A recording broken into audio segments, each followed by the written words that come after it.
Good evening. I'm here with the one and only Reverend Samuel Billy Kyles. To say that he is a civil rights pioneer is an understatement. His influence goes beyond the city limits of Memphis. He has done so much for people all across this country to at least empower them, inspire them to push forward and to do things that they thought could not be done. Reverend Kyles, it's such an honor to be with you. Here at this event, the Table of Brotherhood project, what do you take away from it the most? It being, or that what being the most powerful aspect of what was discussed today amongst the panelists as we relive Dr. King's dream, and as the Ignite Sister Lisa stated, go from Dream Part 1 to Dream Part 2. What do you take away the most? Well, it was a great panel. It really was. And I was honored and delighted to be on the panel. To take away that there's some people who still believe that we can make it. All the people don't think that we can't make it. Many of them think that we can. And that was shown today just from the panelists. We didn't have many questions from the audience or any.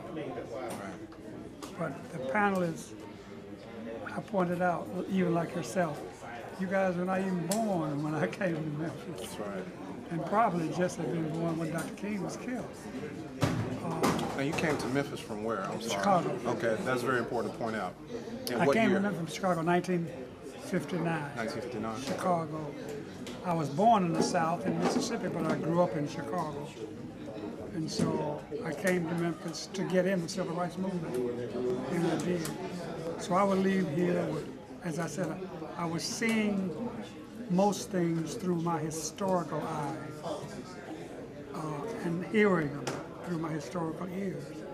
There was so much going on, and we did it all. We didn't get permission.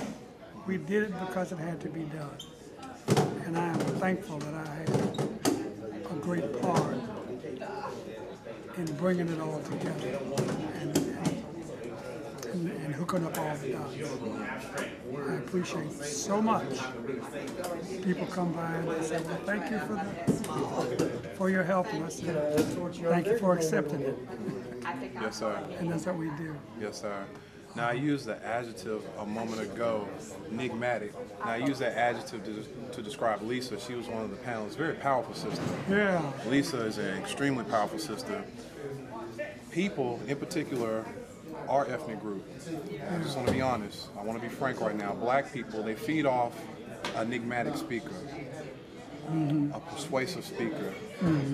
Black people have fed and at times still feed off of passion and emotion, but when it comes time to go forward, when a call to action is brought forward, there is not as much momentum. Well, part of that has to do with the signs.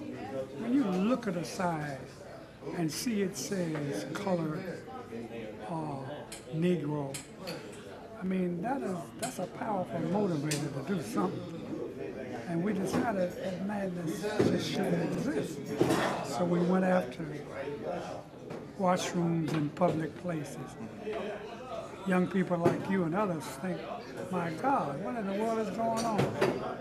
What do you mean? You had to do what? You couldn't use the same toilet? We knocked that out. Everything in Memphis was segregated. Everything. Not some things, everything. And we opened it up for me to be sitting next to the first black mayor. That's right. Tremendous. That's right. And superintendent. Yes. That's right. That's right. And one last question, Reverend Kyles. You know, you talked about not having permission, and I mentioned black people feeding off passion and persuasion, but you and I know that that only lasts for so long. Yeah. In terms of any movement, because as far as I'm concerned, the civil rights movement is still going on. Oh, it The is. civil rights movement is still going on. It is. For our Hispanic and Latino brothers and sisters, for other ethnic groups, the main indigenous group in this country, Native Americans. As I mentioned to Roland Martin earlier, as he and I had a conversation, When it comes to that forward mobility, that forward thrust, what's the one adjective, or if you can't say it's an adjective, but one quality that you have to have that young people, my age and younger, are going to have in order to have that forward thrust to get things done on so many levels in this country and not have to ask for permission as you refuse to ask for permission? What's the one quality? They're going to meet the charge. I have no doubt. Stick-to-itness. That is directly, yeah, right there. It's going to do it.